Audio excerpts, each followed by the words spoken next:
Are you a podcaster? Maybe you've got that big idea and you're looking for a network to join. The multi-award-winning Ozcast Network can get your content to eyes and ears all over the world. Join now for the first month free, and you could be featuring this sound at the beginning of your podcast. Ozcast. Simply head to ozcastnetwork.com for details. And Paul Makin not only brought me a glass of wine, but he also brought his beautiful wife. Paul, come and sit down.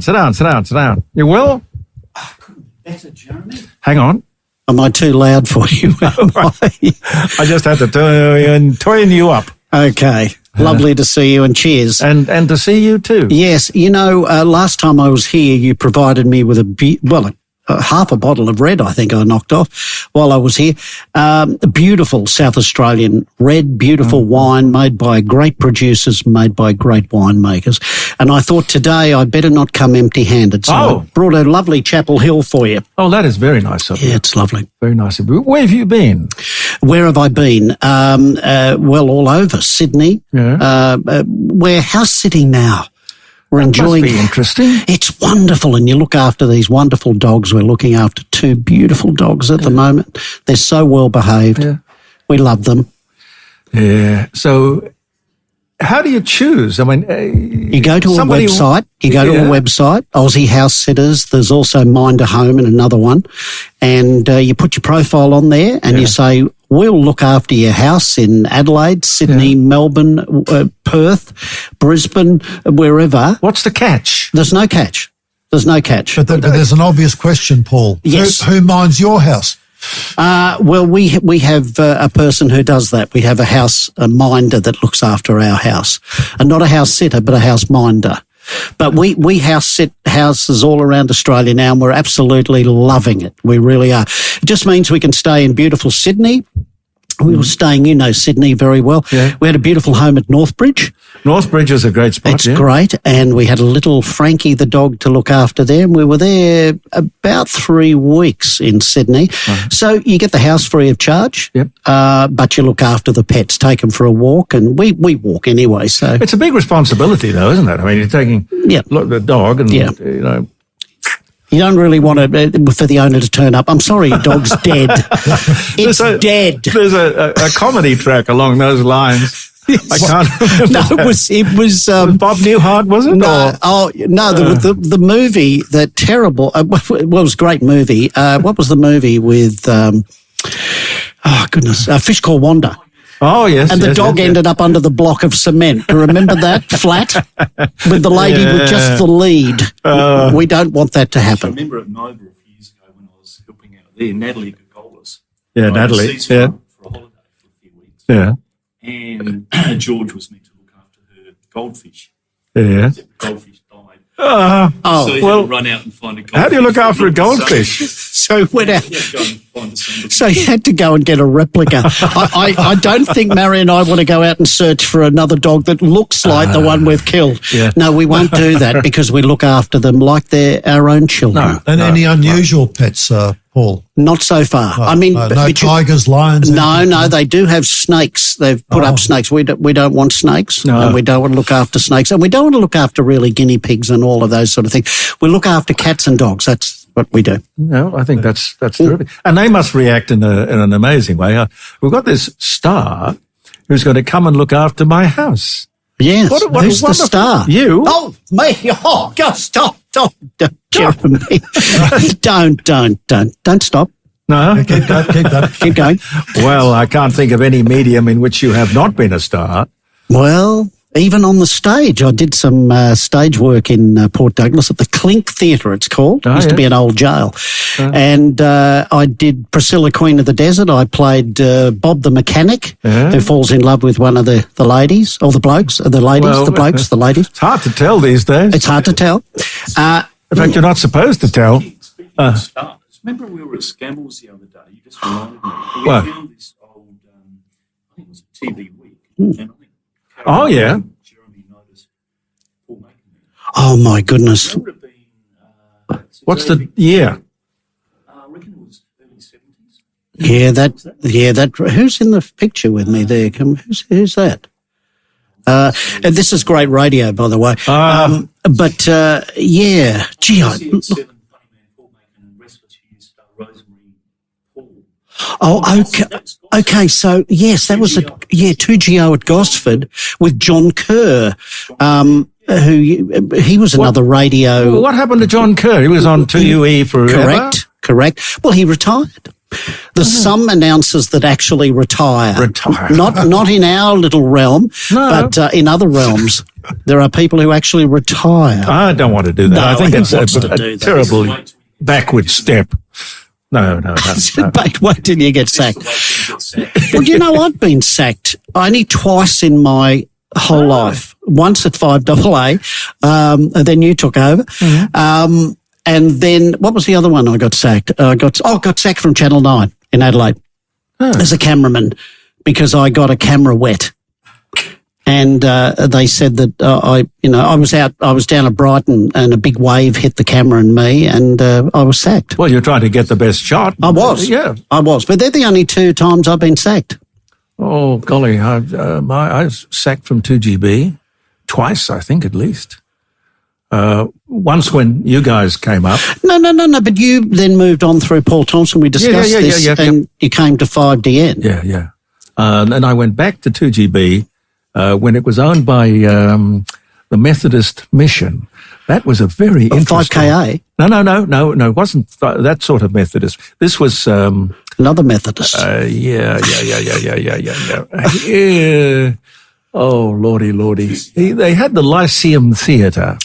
Now, okay. What were they called? Oh, I can't remember. But, you know, I remember it would have been the Lyceum Methodist Church. Yes, it was a Methodist church. Yeah. And the guy who ran it, he was a czar.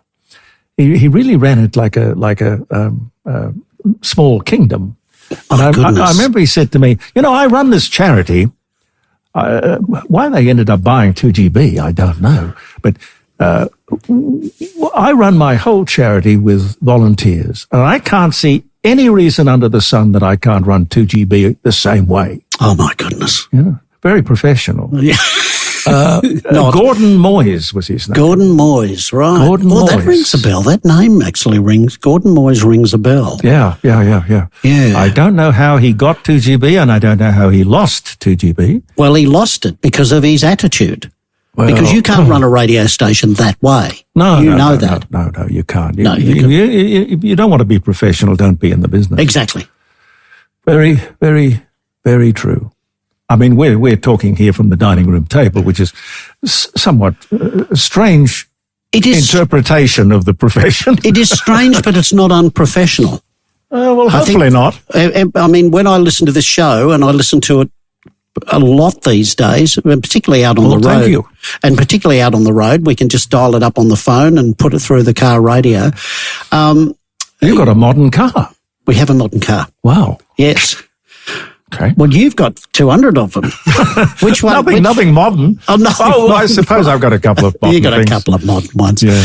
But it's great to be able to listen to you anywhere in Australia when we're driving around and hear the show and hear common sense. Yes. Thank you for common sense. Well, I try to just get people around who are not going to get exposure elsewhere because the mind is closed and the door is closed. That's right. Because if you're not one of the brotherhood or sisterhood or part of the thought process, or the grant system, one of the elites that are sipping on their lattes telling the rest of Australia what to do. And what to think. Exactly. Yep. Interesting, the election. Just wondering whether you guys have been following the election in the United States. I follow it very closely. Yeah. How do you think it's going? Well, it's an interesting phenomena, the American election. Again, this was something we started talking about this morning. Why the American election's on a Tuesday when we typically in Australia go to the elections on a Saturday. Oh, true. It's voluntary. People can vote or not as they see fit. So in 11 days' time, we'll know one way or the other if Harris or Trump will win. Well, I think Trump will win. I think too. I think Trump will win as well. Yeah. But the interesting thing, I think, Paul, perhaps ask your opinion about this. Sure. Is that like the conflict in the Middle East, the US election is typically underwhelmingly reported accurately here in Australia. Of course. And if one looks at even the Murdoch press, which is conservative type journalism, versus The Age and other opposite sides of the spectrum, no one is actually talking the real issues and the real truth. Correct. And it seems to me that the bias is heavily towards the Democrat. The media certainly is. Yeah. But whatever is displayed or we see on TV, hear on radio, or read in the newspaper is extremely heavily biased towards the success of the Democrats, whereas Trump is continually lambasted, continually pulled apart, and he was done that throughout his presidency and afterwards. They've done everything to try to prevent him from running again. Including trying to shoot him. Yeah. 3 assassination attempts. Yep. But I think in reality, and I've said to many, many people, forget about the personalities. Yeah. Forget about the names, Trump and Harris. Just consider what the United States has been like before Trump, during Trump, and then under Biden. What's the living standard and the position of the United States in the world in terms of policy? And if anyone looks at those metrics alone, forget the personalities completely, look at the metrics of how the United States is perceived by the rest of the world, one has to make only one determination. It can't be Harris. It cannot be the Democrats. It cannot be the Democrats. If you look at the time that Donald Trump was in power for those years that he was in the White House, at least he was talking to the enemy. He was talking to the leader of North Korea. He was talking to the leader of Russia. He was talking to those guys. Keep your enemies close is an old term. And that's exactly what he did. And while he was talking to them, there were no wars in Ukraine. There were no troubles in the Middle East. And I think Trump, he has a pretty big stick. And I think a lot of the countries worldwide know that he has a big stick. He's not necessarily going to use it, but they know he's got it. He's got something else going too. Yes. That is, he has the sort of air of being unpredictable, eccentric, because they just can't get his measure. They'd say to themselves, well, we just don't know what he might do. Exactly. Look, I think Jeremy Trump is very misunderstood. He's got a sensational sense of humour. Amazing. And if one looks at his rallies and his conventions, they are absolute gems of entertainment. They are. He knows how to hold an audience. He knows how to say the right things. But he's a totally unconventional politician. He's not a politician. By politician standards. He's not a politician. He's a businessman. And isn't it about time, and I reckon that you guys would agree with this, isn't it about time you had a country run like a business? We don't have Australia run as a business. Very good point. If it was run as a business, we wouldn't be in the debt we're in. We wouldn't be spending all of this crappy money, on The Voice and all of that sort of stuff. Not crappy money, but, on crappy $500 million. Because we'd be running it as a business. When Trump gets in, he runs the country like a business. Isn't that what we want from a leader? To make sure that the country is without debt, or it has the least amount of debt it can do. But there are fundamentals that the people misunderstand about Trump. And that is that he has a strong sense of working with the black population in the United States. Yep. And he wants them integrated as part of the community. He loves the armed forces. Oh, definitely. Absolutely loves them. And any American that comes back with a body bag or a coffin, he's on the tarmac. He's supporting the veterans. During his reign in America, he was made America energy neutral. They went into fracking. And of course, the first thing that Biden did was to stop fracking. First thing Biden did was to stop the building of the southern border. And now, of course, Harris is saying, it's going to be a good idea to build a southern border. Well, hang on. There's been no border control under the Democrats, and it's frightening the number of people they've allowed into the United States, which destroys the fabric of community, destroys the issue of law and order and the drug taking, the illicit drugs that are crossing the southern border, the illegals that are coming in. There's absolutely zero border control in the south. Oh, it's terrible. It's and that's terrible. destroying America. You're absolutely right. I think he is misunderstood. It was interesting. I heard the other day a podcast, and I was listening to the information that came out.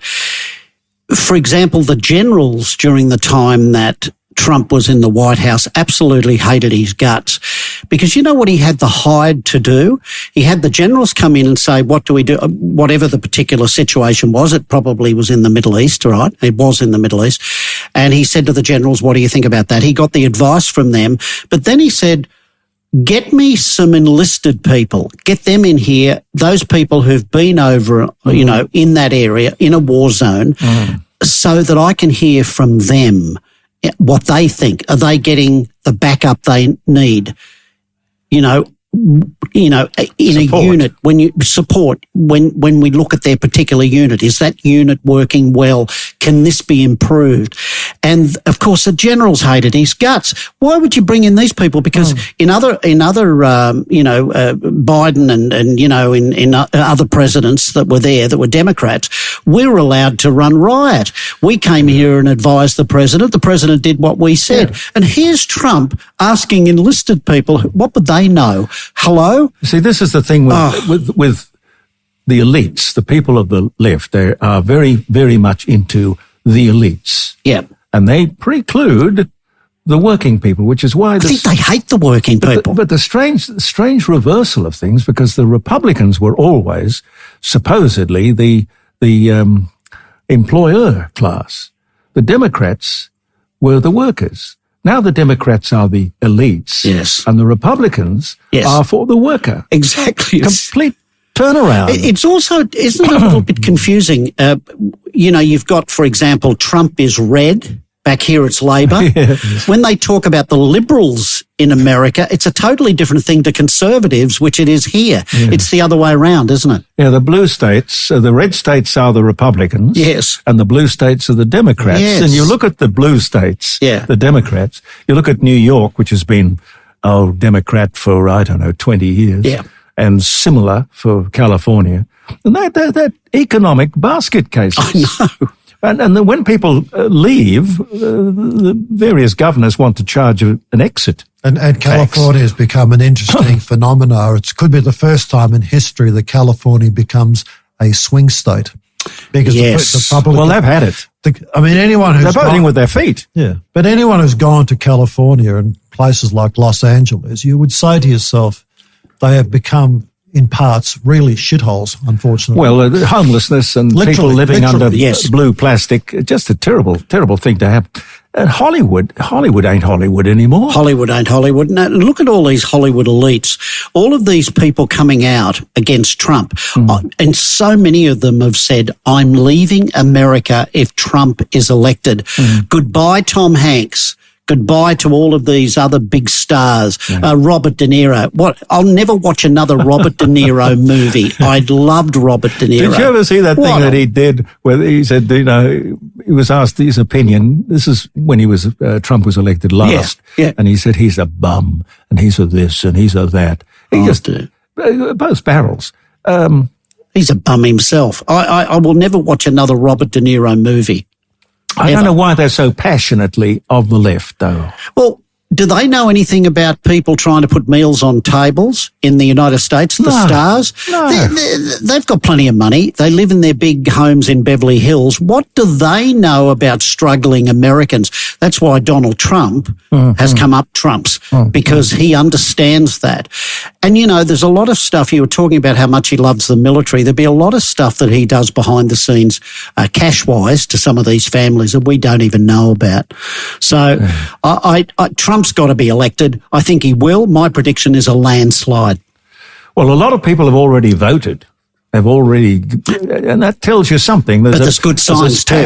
Because in those early polls, apparently the Democrats are supposed to come out on top. Yeah. At the moment, Donald Trump's coming out on top. So this is a very interesting time. It's a kind of flip, isn't it? It is. Potentially the only way that Harris will win is if they cheat again.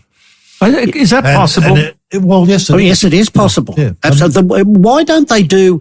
Look, first of all, America should adopt Medicare because I think it's the best system in the world. Don't know what you guys think. I think Medicare is the best system in the world. Well, if you're a doctor, it certainly is. Well, I just think too, as an Australian, if you're a battler, it's a very good system. Yeah, but the trouble is, it's like a dog chasing its tail. You have a situation. I mean, I'm older than you. I can remember. Not by much. Well, I can remember growing up in a very sort of poor household, and the doctor looked after us, my brother and I, and the whole family, and they kind of the medical profession. They did not drive Mercedes; they drove Holdens and Fords. But they would come. Dr. Campbell, I remember, in Strathfield, would come to the house and he would look after us. And I had asthma as a kid, so he came often, never charged us a penny. Never, ever charged us a penny. So doctors looked after the people who needed to be looked after, financially and medically. There was no ramping. There was no hospitals that couldn't cope.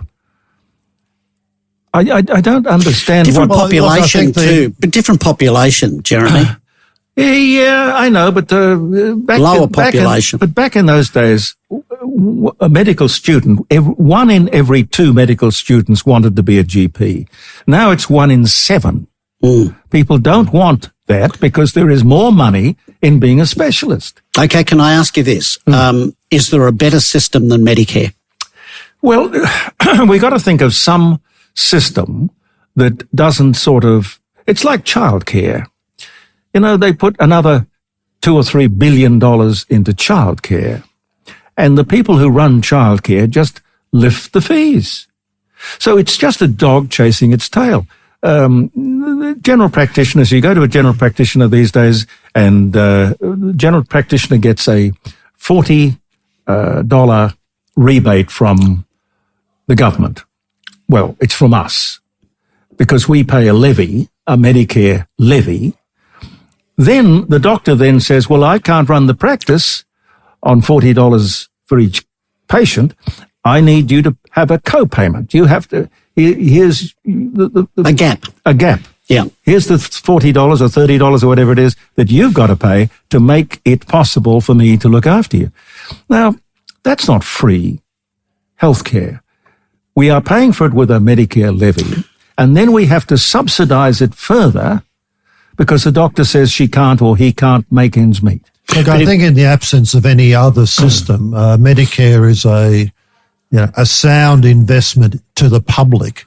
The problem is the cost of running it. It's like the NDIS and other programs. It's the cost of running it and the administration of it. I mean, the concept of universal free healthcare or education or housing, whatever you like, someone has, as Margaret Thatcher said, someone will eventually have to pay for it. And as you say, Jeremy, with Medicare levy, that's for those people who've got an income. For the people who don't have an income, and I support what Paul is saying, the people who don't have an income, whether they be retirees or people in pensioners, disability or bad circumstances. Yep. Well, there has to be a way. It is a safety net. Yeah. However, the government principle or the Labor principle of universal free healthcare, i.e. the most basic form is that a person can go to a GP and not have to pay anything. Well, show me now here in Adelaide or any capital city where you can go to a GP and not have to pay a gap. And a gap often nowadays is $30 to $60. True. And this is just the realisation, Jeremy, as you say, the costs attached to running the business or running the enterprise. And remember, for example, Tony Abbott wanted to put in was it a $5 levy for everyone who visited the GP? Oh, the indignation and the hostility. And it was only going to be $5 for God's sake. Let me tell you a story. What are you doing? Replaced by someone prettier. Hi, Jackie. Let me tell you. I'm getting hoisted out of here. No, but look, but you made a great point. Thank you for making a great point. Before the hook comes out, thank you. Let me tell you a story. Sure. Paul. My dear old mother, she lived to almost 100. She was obviously had fairly good medical care. She lived to almost 100, 99, and. Do you mean she didn't get to 130, as I heard earlier on your show? No, didn't quite. She probably would have liked to, but I'd go out to see her when I was in Sydney.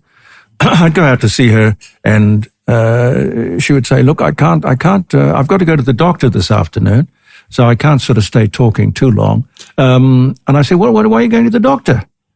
Oh, well, no, are you sick? No. I go to the doctor a couple of times a week. I said, well, why do you do that? If you're not sick, why? Oh, well, she's so nice and she loves a good chat. and she literally would go to the doctor twice a week for absolutely no medical reason, but the taxpayer, she said, look, don't worry about it. I'm not paying. It's not costing anybody anything. Gee, a mother of yours who loves a chat. Now, there's a surprise. Well, I had to get it from somewhere. But I thought to myself, look, there is the nub of the problem. Yeah. You know, Mum, there's nothing that's free. You know, you can't just imagine that this doctor is not sending the taxpayer a bill and you don't really...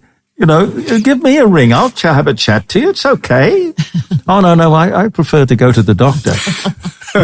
I remember... A lot of elderly people do that. Exactly. I remember that time when you were often flying to Sydney to catch up with your mum. Well, I did. I did as often as I could. Yeah. And I was the same when I was living in Sydney, flying back to see my mum down at Morford Vale. And you do that for your mum. Particularly, I mean, Mum was just such an amazing woman.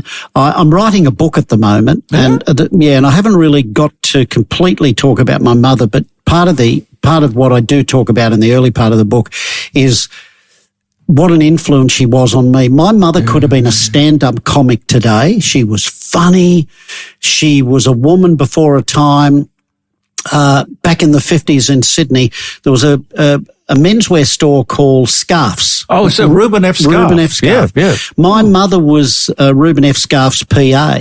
Yeah. And worked out of a place called Herne Bay, which is now Riverwood. Yeah.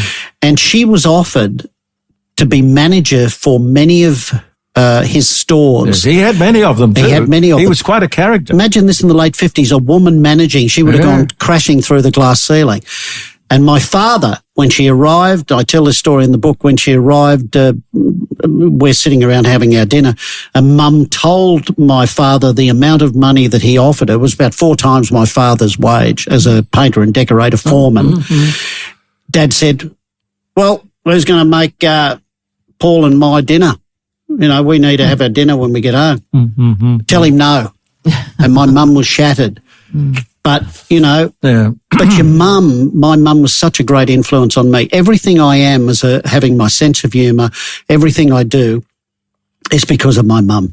Jackie from the Rising Sun has just arrived. Hello, Jackie. Hi. Hi. Yeah, it's true, you know, women have this incredible role in life, particularly with boys.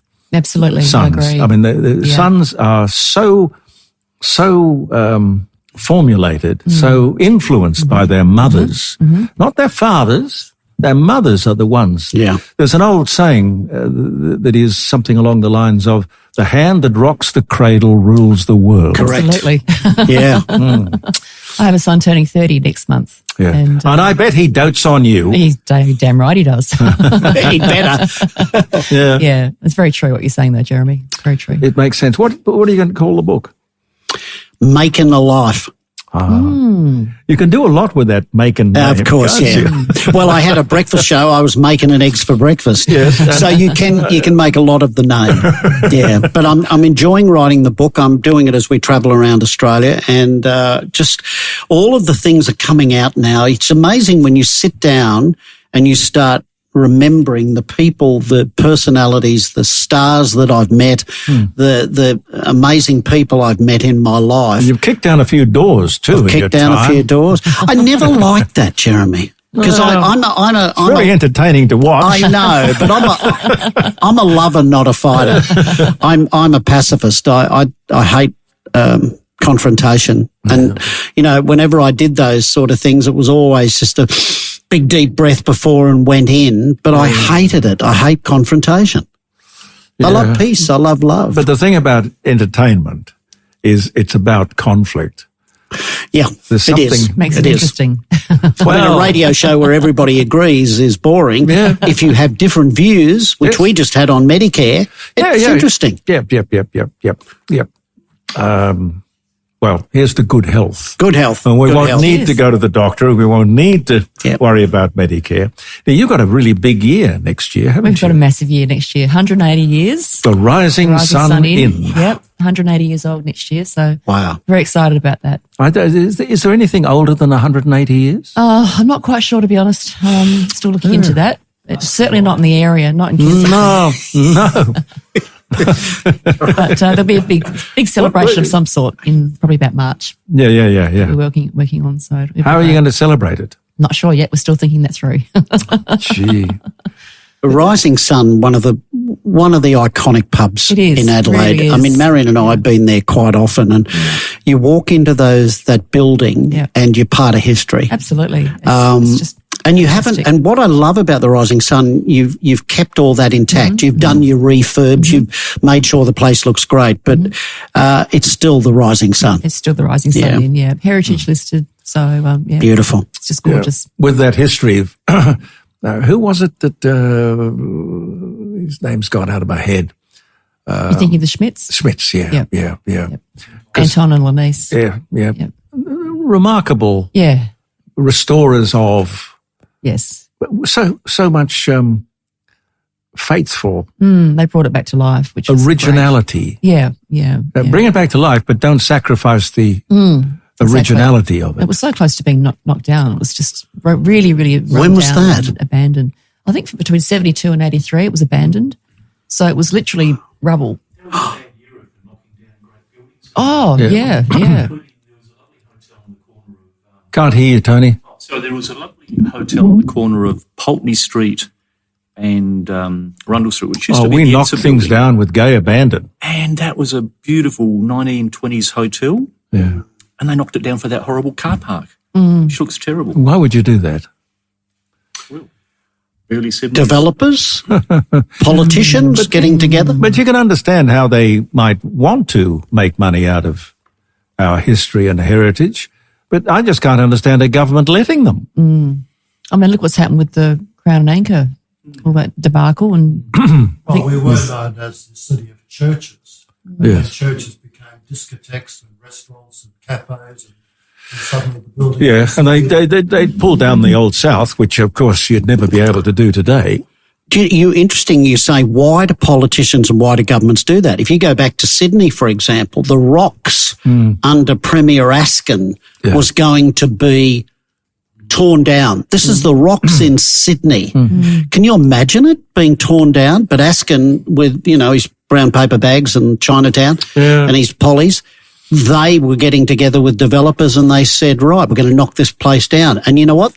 People power, as you always power, say, yep. Jeremy, people power prevailed because the newspapers got onto it, the TV stations got onto it, and the public went nuts and saved the Rocks. Similar thing in Adelaide, people started to realise that we had these beautiful buildings. Absolutely. Look at all the cinemas, the beautiful cinemas that we had that were knocked down. So what do people think is going to happen with the vast amount of immigration that the government's tolerating? Encouraging. When Australians at home can't find housing, that we're bringing in more people, and then the local councils and the state governments are allowing suburban infill, and now we're talking about 8 to 20-storey towers being built in suburbs to house people. What do you think is going to happen? The landscape of the city It'd be hardly recognisable. it's already changing. Why don't they rapidly, very rapidly? Why don't they actually tackle the real problem, which is basically overpopulation? Population Too is many the biggest people problem. in Australia Yep, are not yep, keeping yep, up with the housing supply. Yeah. Fix it at the other But end. it's not just Australia, it's the whole world. I mean, Well, the world can't... At least we can what are limit who 8 comes billion? into our country, though, and that would solve part of our issue here. Well, our problem is the same problem that the Aboriginals had in 1788. If you cannot control your borders, you will lose your country. Yep. Just as simple as that. But going back a bit, what about all the beautiful buildings in Melbourne that were destroyed to make way for the Olympics in the that was a 50s? disgraceful Oh, yeah. Just to make us look like we were modern. concrete. I don't like modern. You know, you mentioned the rocks. No. Sydney wouldn't be the same I don't like without modern the rocks. either. It's a lovely enclave. No. The rocks, the Save the Rocks thing was a big thing, wasn't it? It was a push. It was absolutely huge. And you walk around there now and what a beautiful space it is. There was an idea, I don't know who put it together, but every pub, now how did it happen? There's and I guess it was true of Sydney and every Australian city in the beginning, that on every corner there was a pub. Hundreds of them. That's right. Yep. And every pub adopted a person from a radio station or a television station. Right. And I got the Brooklyn, or as the thing was called, the Brookie. And what you had to do to justify your adoption, you had to raise money for the campaign to save the rocks. So everybody put, I don't know what we did. I think we sold T-shirts, had quiz nights, but you had to be there and you had to buy people drinks. It was good for the pub because you were generating publicity. Where was the Brookie? Oh, Exactly. It was on the corner of George Street and Argyle. I know it. Yeah, beautiful pub. There was a thing called the Argyle Cup. Did you save it? Yes. Oh, well, yes. Yes, and the guy who ran it, when I say ran it, I think he owned it, or the leasehold of it. He was an ex-British naval officer. God knows how he ended up in Sydney running a pub. That's what we all say. But maybe it was a sort of a reverse Shanghai. Yes. Somebody sort of, instead of hitting somebody on the head and taking him on a boat, we got somebody off a boat, hit him on the head and stuck him in a pub. Oh, it's beautiful. Remember there's the Brooklyn there, lovely. Yeah, that's it. It was a stunning. wonderful That's hotel. beautiful. A pub. Wow. True, honest to Why we should goodness knock that down. Australian pub. Look, I think we undervalue the role of hoteliers in our community. Inns, taverns were a vehicle for people to congregate, community, get together, a charge after Well, it still work. is at the Rising Sun. Well, Same look, thing. People like Jackie and her husband who keep a business going under extreme government pressure, excise on alcohol, the cost of electricity, the government regulation. If you're a hotel running gaming and betting, the regulations attached to that are enormous, and they're just making it more and more difficult with the cost of living for people like Jackie. They're killing the goose to run that- a business. They're killing the goose And that's if we trying to don't- lay the golden egg. And if we don't have these venues where people can congregate and get together, families, I mean, hotels now are family venues, family friendly, good places to visit, excellent venues like Jackie's providing. Yeah. If we don't have these places in the future, we're just going to be poorer as a community. You're absolutely right. Hey, what are you doing for Melbourne Cup Day, Jackie? Oh, Melbourne Cup Day. Looking forward to that. So we've got the usual sort of things happening. Sweep, the race being screened on the big screens. And just come in, a la carte menu. There's no set price or anything like that, so people can just order whatever they like. So can you book for it at all? Yes, you can. You can Yeah. book for Yeah, it. You can book either just by ringing, I think would be the best way, 8330721. What was that? The US election. 833. Is it? Doing anything there? No. What was it? 8333071? 7221. 721. Right. Yeah. No, that'll be great on Melbourne Cup Day. Will be. But, when you're working, you and your husband working at the Rising Sun, do you sometimes, I know you get busy with doing stuff and that, but do you occasionally just say, wow. Oh, absolutely. We're at this historic place. Yeah, Do you ever yeah. think of that? Oh, we do. We do all the time. We feel very honoured to be the custodians of such a I beautiful like that. place. The custodians. Yeah, absolutely. The custodians. Yeah, it owns us, and we're very proud of that. Do you ever when everybody's gone for the night, sort of you and Grant say, fill a glass of wine and just... Sure. Because people mess the place up sometimes, you know. They're demanding. They want service. They want food. They want a drink. They want... But, you know, when they all go home and the fire is still going... Yeah. It's beautiful. And sit down and relax. You sit there and you just look at it. It's so atmospheric and so pleasant. The charm is just incredible. Absolutely. The knockoff drink. The knockoff drink. Yeah. You know, they made a television series around a pub. They've written lots of songs about pubs. I can't think who the guy was, but they brought him out from England. The Rose and Crown. It was a Bobby Lim production. Oh, I love Bobby Lim. He was a great man. He was a great character. But he was a great man too. I got to know him. Yeah. Bobby and Dawn. Yeah. We'll get back to that in a second. I'll just tell quickly a story about Bobby Lim. Bobby Lim, I was at a telethon in Perth, and Bobby Lim had this because he did vaudeville with Dawn. But he came from Adelaide, I think. I know. Yeah. Vaudeville he did with Dawn, and he had an old vaudeville routine, and he said to me, Paul, would you do a two-hander vaudeville routine with me? We can rehearse it out the back. And I said, stop me. and we did this vaudeville routine, and it went across like a ripper. He's a ham. I'm a ham. Put the hand up. But to work with Bobby Lim and him to show me little things, little timing things. Fantastic. Did you ever work with Tommy Handlin Jr.? Oh, absolutely. Tommy was a little bit more difficult. I found he was American. I found Tommy very hard work, I've got to say. A nice guy, but hard work. He ended up working in a circus. Yes, Silver Circus. Yes. Silver Circus. I think he bought it, didn't he? No, he didn't. No, he never bought Silver Circus. No, that was always owned by that family. But they had big problems too. They had great arguments with Tommy. Tommy liked his red wine too, but just a few more glasses than we will have today. Yeah. Yeah, I'm not saying I'm not. I don't want to disparage the man, but I'm just saying he when he'd had a few, he was a little bit cantankerous. Put it that way. Yeah. Do you remember Mike Walsh? Oh, of course. Yeah.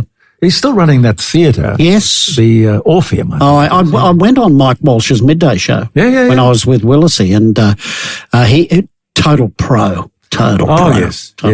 Yes. I don't know why he.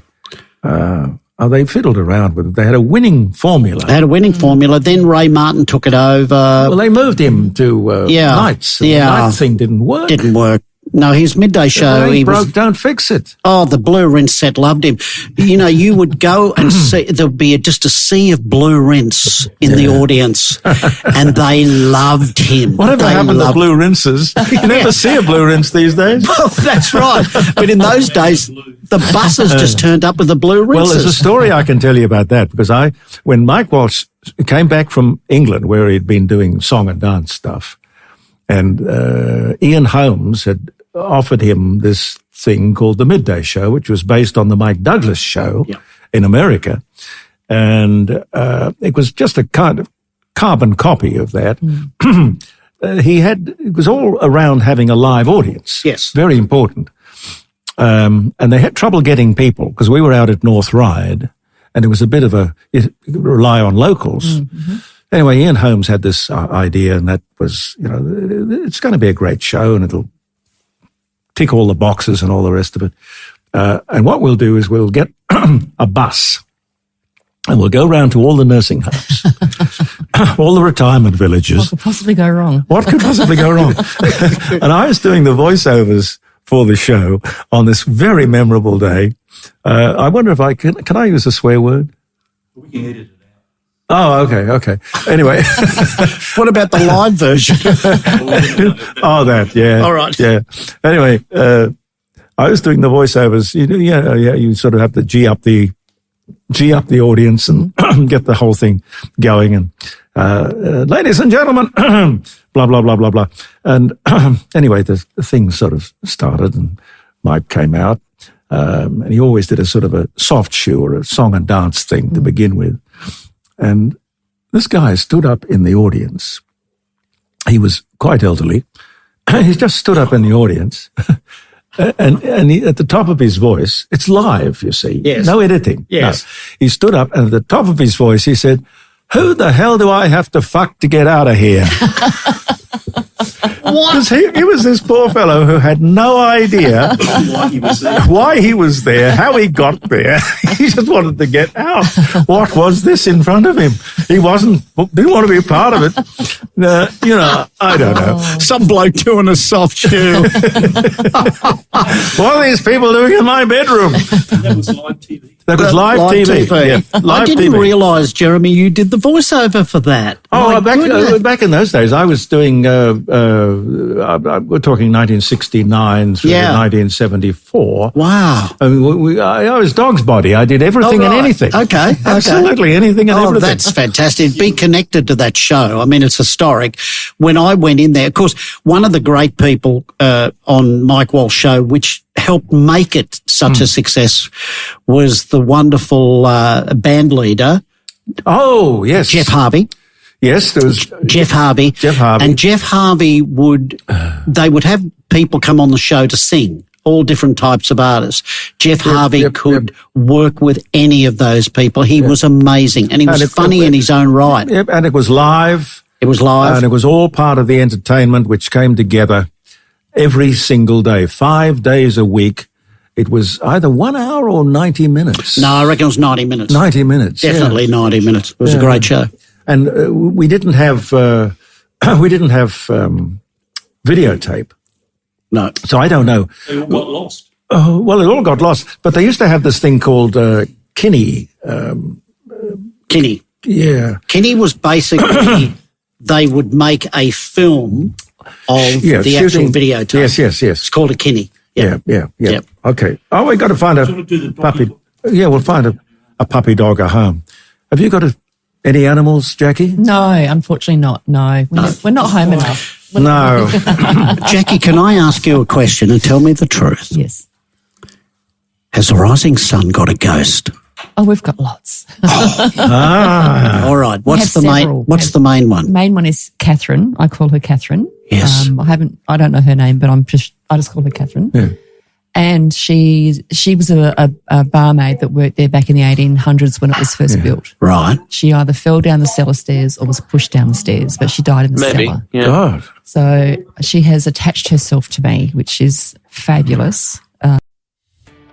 Are you a podcaster? Maybe you've got that big idea and you're looking for a network to join. The multi-award-winning Ozcast Network can get your content to eyes and ears all over the world. Join now for the first month free, and you could be featuring this sound at the beginning of your podcast. Ozcast. Simply head to ozcastnetwork.com for details.